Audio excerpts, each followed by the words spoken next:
I think what we need to be able to hit on more is that they involve us in the standardization. Two, they need to be able to tell us how this app is going to work. Because the other danger that is there as well, Mary, they can create an app. How do we know that that app will give preference to other players?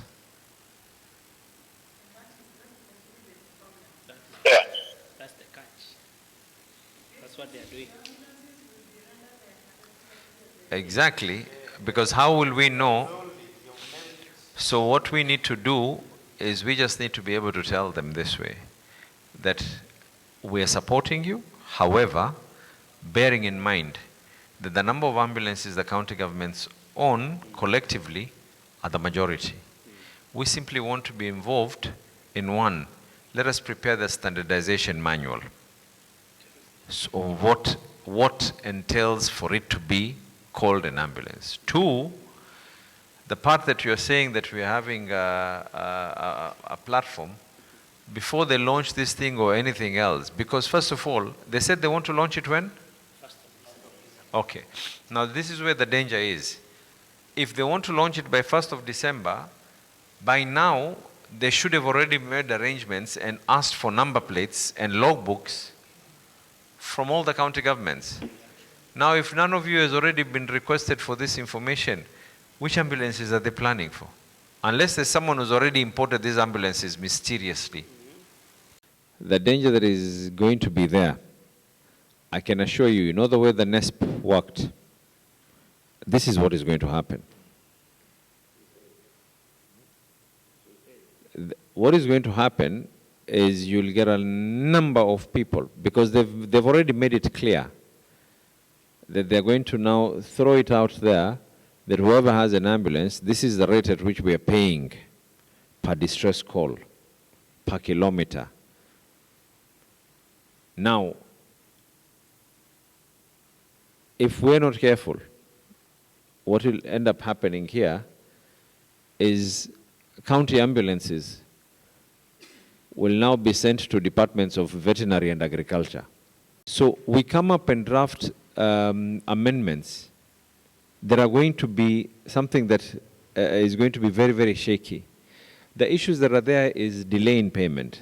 So we have to make it very clear that the same way they're saying that by 7th, by 9th, that there's a cutoff. Our proposal will be that within this period of time, the following 9th or the following 10th or the following 15th, they should have already paid to the facilities. Two, it also has to be very clear in that particular legislation.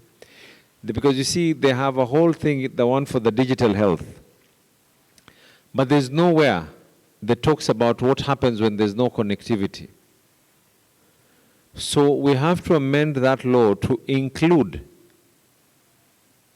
I don't want to go to that example, but what is going to happen one day if they decide to shut down the internet?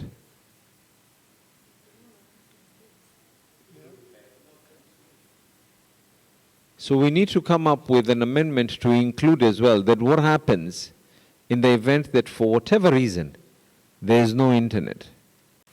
You know, ambulances are not registered under the name of a facility. Ambulances are registered under the name of the county government of Mombasa or a county government.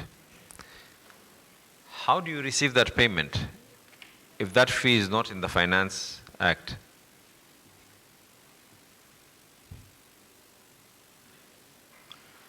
Every county has a Finance Act.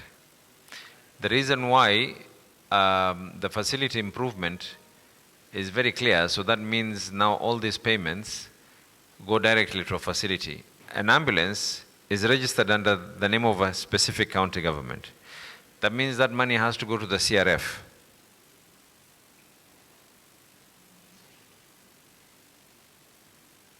You know, these are the issues that they need to be able to. How else is the money going to come in? It has to be very clear in law. What is the time frame for them to tell us that they've rejected us? And then after that, what is the time frame that a hospital can be able, a clinic, a hospital, or whatever, can be able to appeal.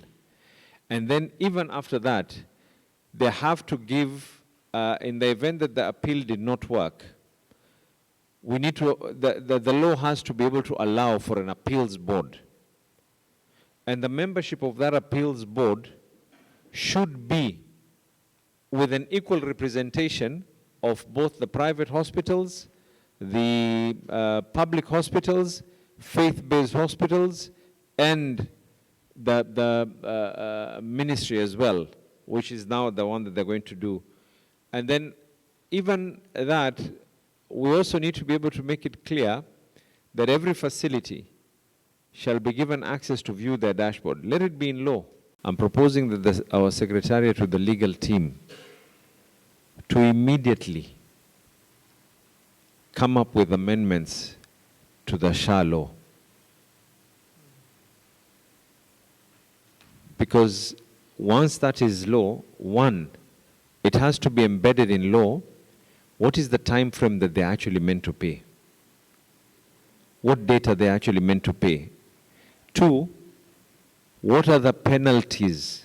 Most of the patients will be patients from counties, and therefore when they control it from Nairobi and license it from Nairobi, it means you can find an ambulance that is worse than the ones we are calling matatus licensed, which will be too late for you, and there's nothing you can do because you're not the ones who license them. They come and pick your patient. Sometimes maybe you're not there physically to say no. Your people may say it's better we move because there's no other ambulance available that time. Then they die on the way. It's even better if they were somewhere else. So we should be involved in co-creation so that we have levels, including in that vetting. Counties should be involved so that we can also, like the way we have a board where we have our own representatives, and we also make sure that what is going to operate in your neighborhood, there should also be vetting. Why should ambulances be sent to operate in Mombasa, cleared by Nairobi, and the governor of Mombasa has not been involved in checking the standard as well? On the issue of locking out our staff from SHA claims by 9th. Today is 5th. I can guarantee you by 9th, we will not have gotten our disbursement. Our disbursement will come after 9th. By the time we remit, it will be around 17th. We will not remit less money for SHA simply because the date passed. But for the time when they have not been able to get our remittance, our people will be locked out. It is as if we have a date with when we have to get sick. If there's a way we can tell our people don't get sick during this period, then that will be easy. But diseases are there all the time. So why this discrimination? There's national government employees. Are they also being locked out? Of course not. So what arrangement they make? This is blunted discrimination, Chair, without even trying to hide anything. For example, excluding level 2 and 3 out of maternity is actually one of the worst thing which is actually doing from the Linda Mama, as you said.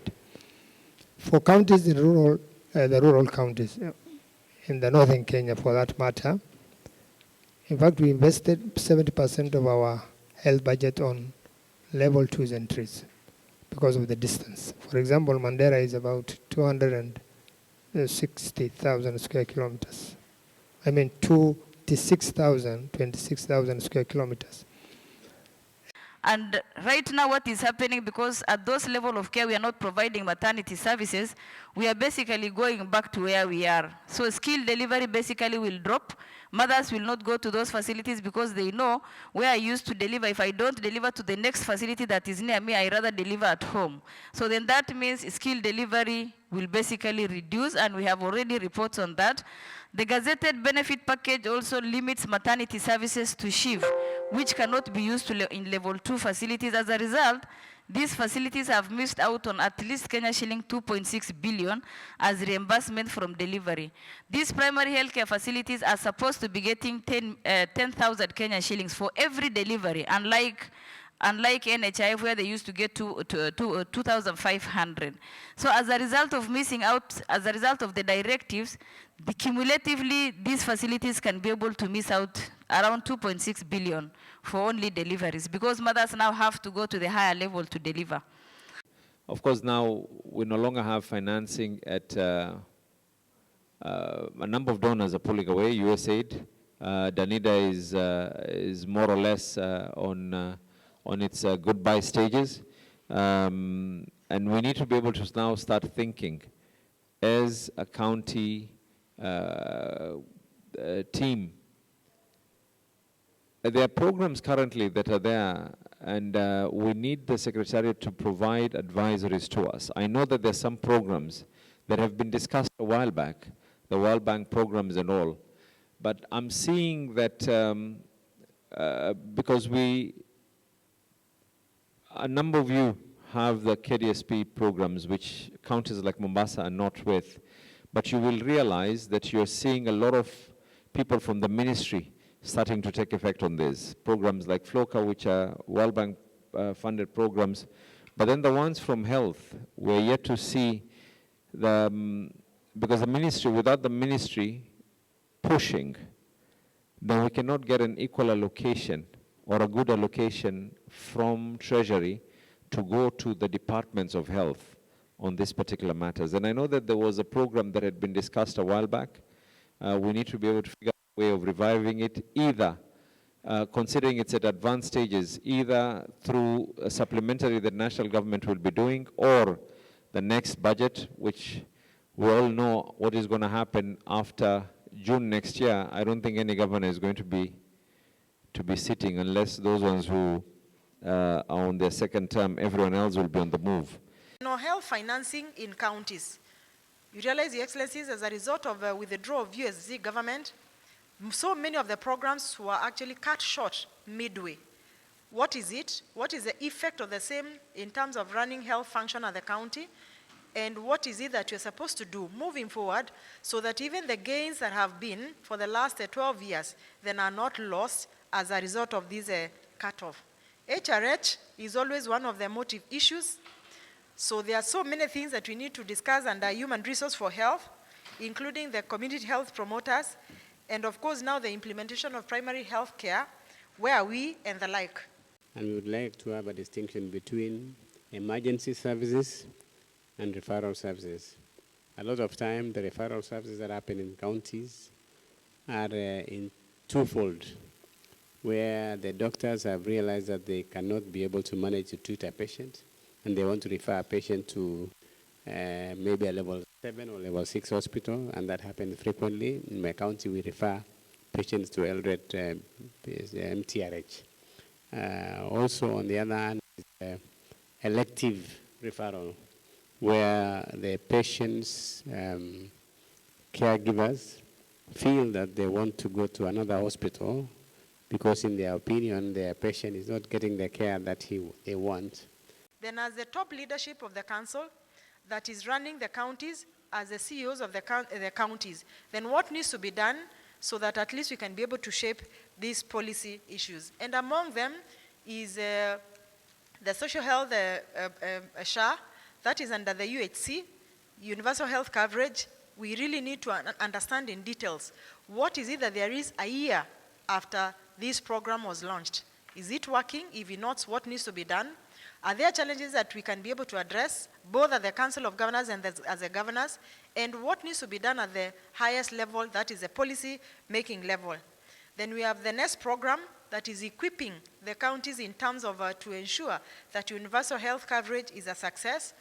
What is the status update? Where are we? And what needs to be done?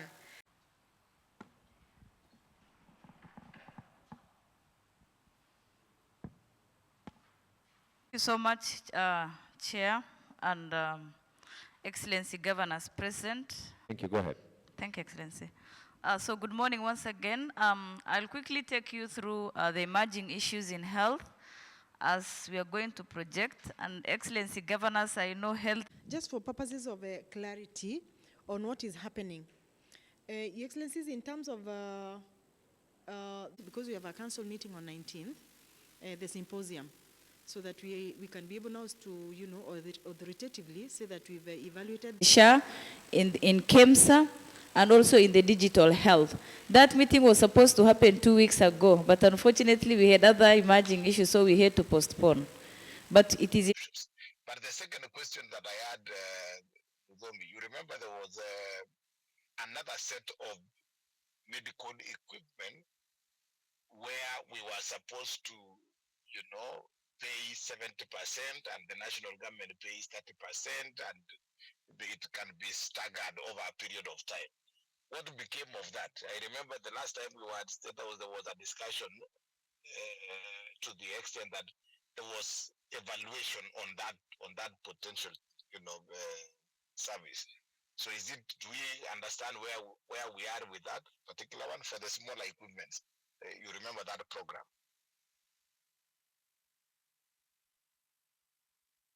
Chair, can I answer that?